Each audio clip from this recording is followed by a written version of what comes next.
Hello students, welcome back to my YouTube channel primary tuition classes. मेरा नाम है पुष्पा यादव। आज मैं आप लोगों को class 9 English chapter 5 lesson 5 all summer in a day, ये देखिए all summer in a day, इस चैप्टर की पूरी एक्टिविटीज सॉल्व कर दूंगी।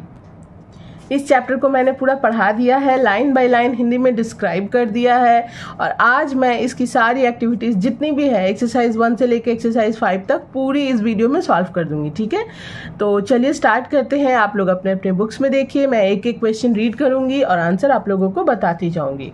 सो फर्स्ट क्या है हमारा एक्सरसाइज 1। एक्सरसाइज 1 में क्या बोला गया है, tick the correct answer from the given alternatives. Options दिए गए हैं, कुछ क्वेश्चन है, उसमें से कौन सा सही आंसर होगा हम लोग को बताना है। सो फर्स्ट है हमारा men and women came from the earth to Venus by, options क्या क्या है, एरोप्लेन्स, हेलीकॉप्टर्स, रॉकेट्स, सैटेलाइट्स।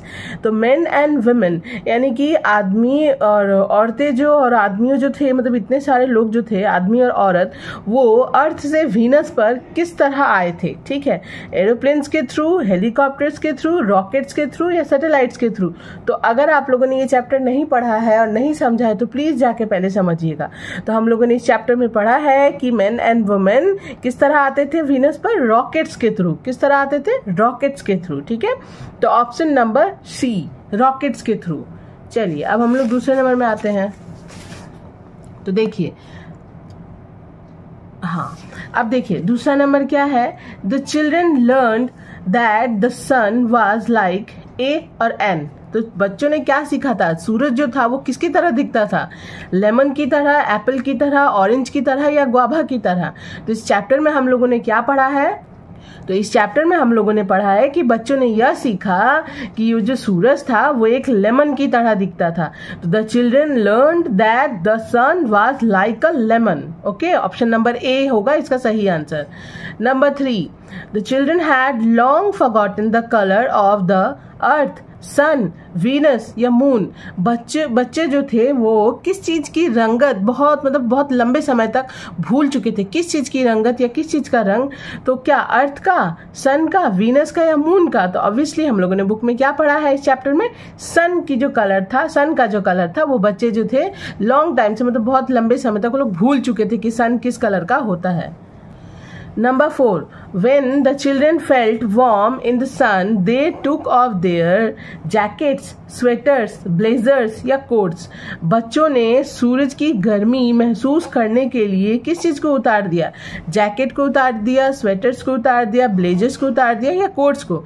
तो हम लोगों ने क्या पढ़ा है, जैकेट्स को उतार दिया। तो ऑप्शन नंबर ए। ठीक है, number 5, the children came to know that the sun would come out after 2 years, 6 years, 7 years या 9 years।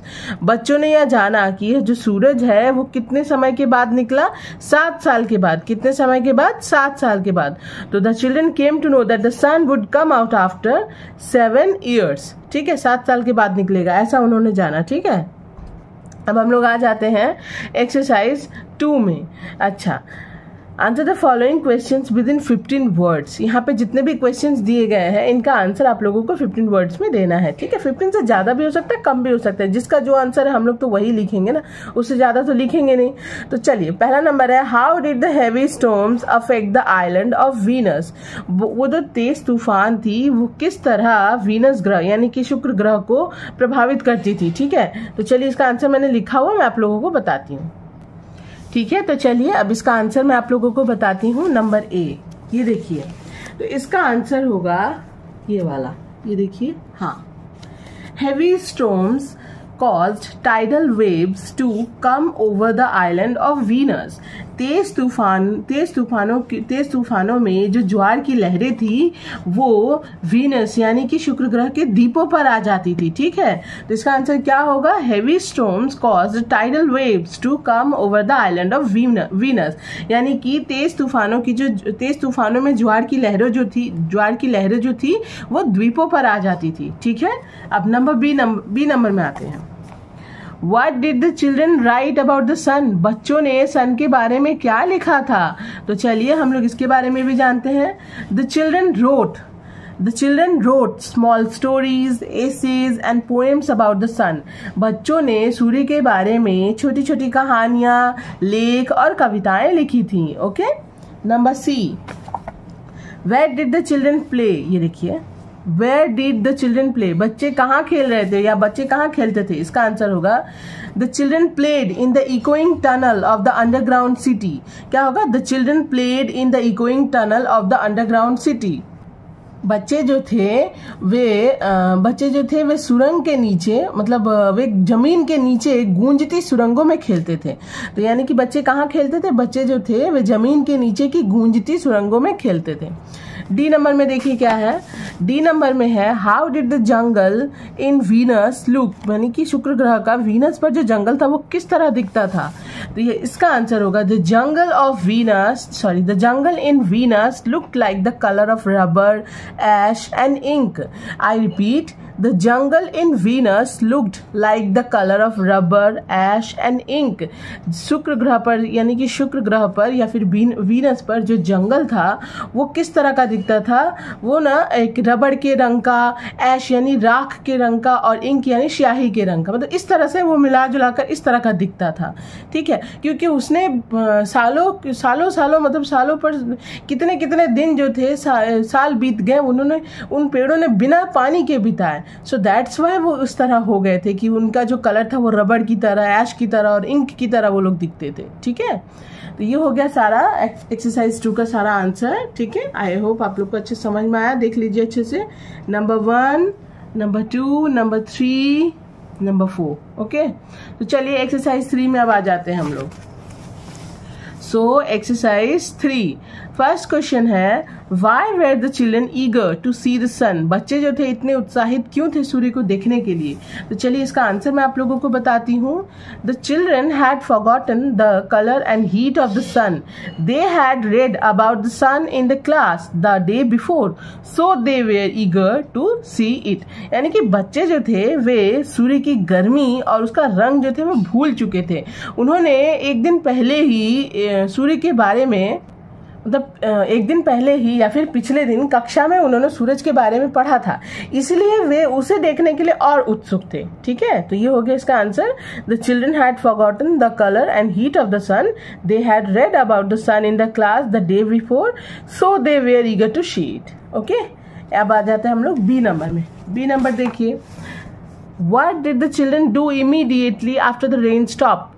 बारिश रुकने के तुरंत बाद बच्चों ने क्या किया। तो इसका आंसर क्या होगा, देखिए ये होगा इसका आंसर यहाँ पे, ये देखिए। The children rushed out from their underground houses and started running, taking off their jackets and enjoying the warmth of the sun. एक बार और मैं बोल रही हूँ। The children rushed out from their underground houses and started running, taking off their jackets and enjoying the warmth of the sun. बच्चे जो थे अपने भूमिगत घरों से तेजी से बाहर भागे और दौड़ने लगे, started running, दौड़ने लगे, अपनी जैकेट्स उतारते हुए सूरज की गर्मी का आनंद लेने लगे। ठीक है, अब नंबर सी में आते हैं। नंबर सी, ये देखिए क्या बोला गया। Why do you think that the children were feeling unhappy when it started raining again? आप ऐसा क्यों सोचते हैं कि बच्चे जो थे वो नाखुश महसूस कर रहे थे जब फिर से बारिश होने लगी। तो इसका आंसर क्या होगा, मैं आप लोगों को बताती हूँ। ये देखिए इसका आंसर होगा the children felt unhappy because they would never play for any more 7 years in the rainy world. They would have to remain indoors.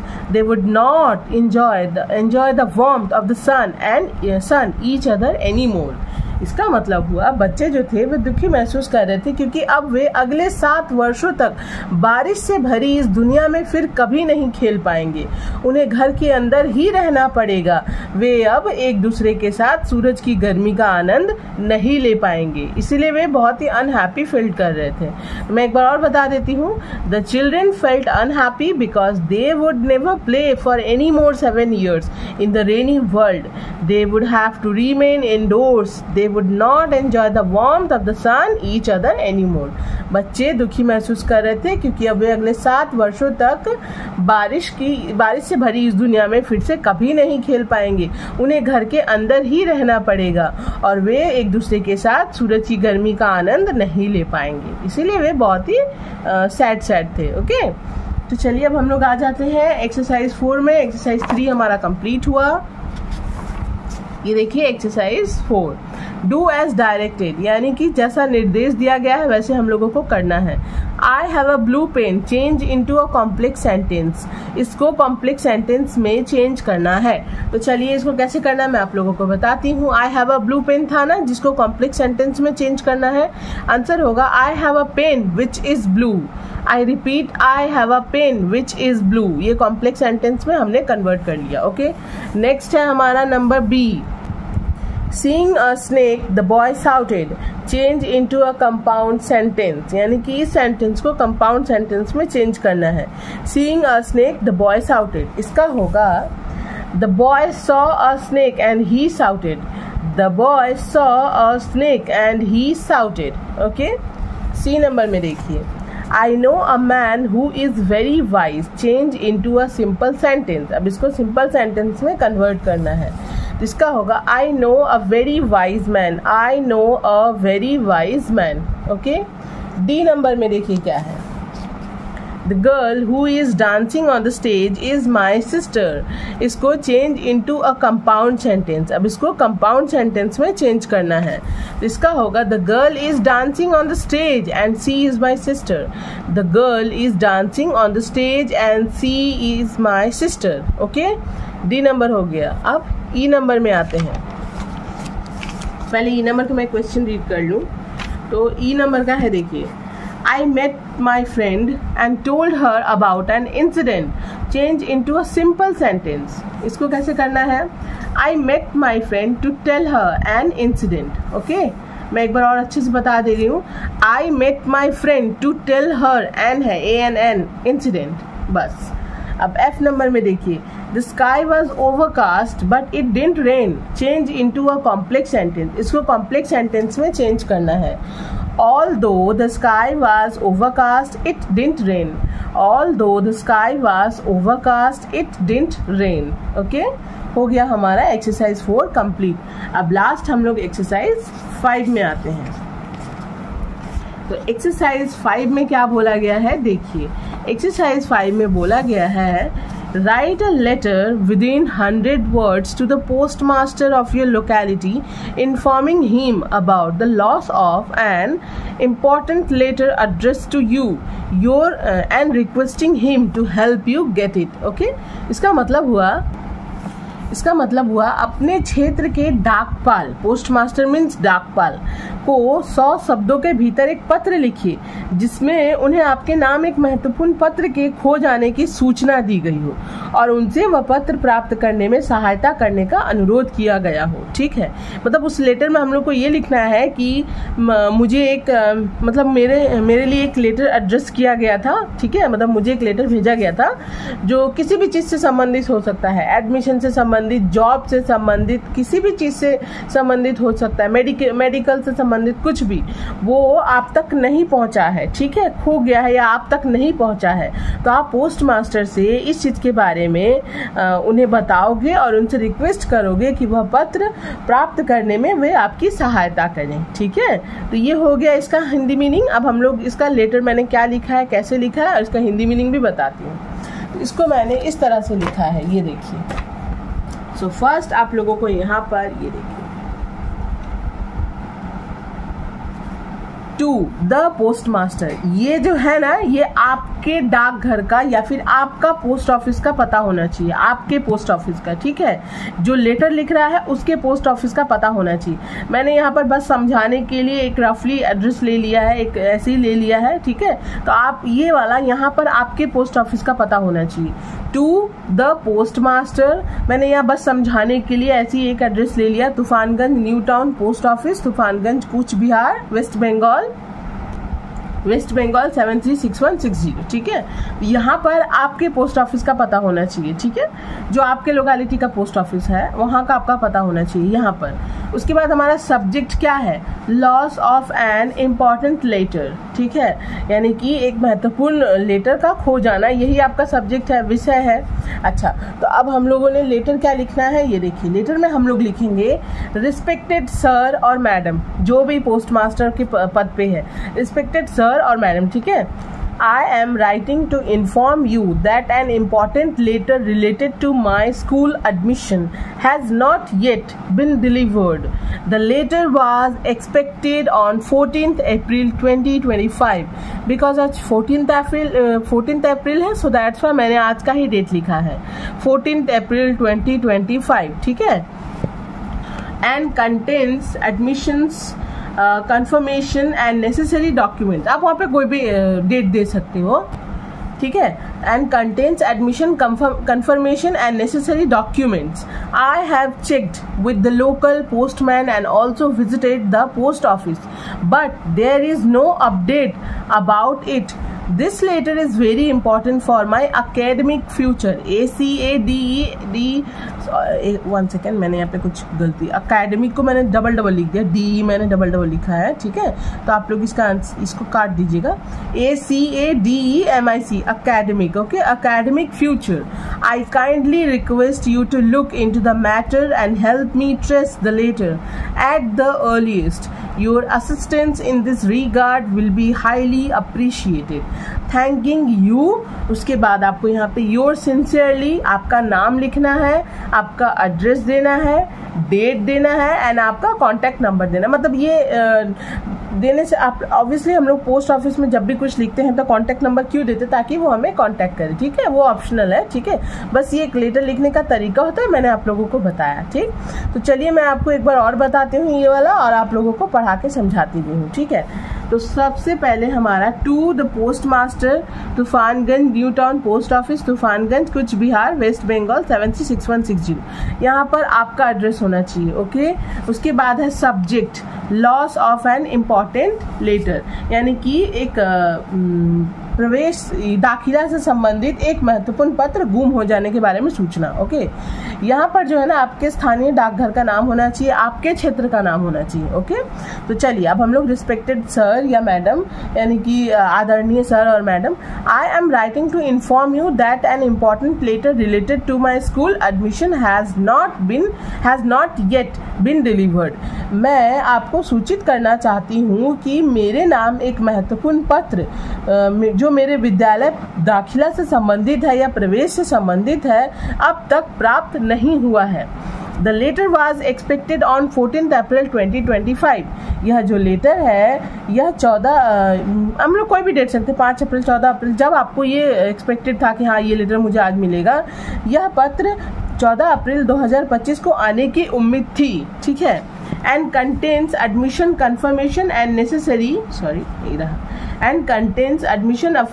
confirmation and necessary document, जिसका मतलब जिसमें मेरे एडमिशन से संबंधित या फिर जिसमें मेरे एडमिशन की पुष्टि और आवश्यक दस्तावेज थे. नेसेसरी डॉक्यूमेंट्स का मतलब आवश्यक दस्तावेज.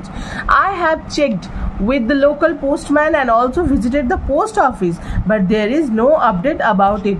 मैंने स्थानीय डाकिया से और डाकघर में भी संपर्क किया, परंतु कोई जानकारी नहीं मिली. This letter is very important for my academic future, यानी कि यह जो पत्र है यह मेरे भविष्य की पढ़ाई के लिए बहुत आवश्यक है. I kindly request you to look into the matter and help me trace the letter at the earliest. मैं आपसे अनुरोध करती हूँ या फिर निवेदन करती हूँ कि कृपया इस मामले की जांच करें और पत्र को खोजने में मेरी सहायता करें. जल्द से जल्द इस पत्र को खोजने में मेरी सहायता करें.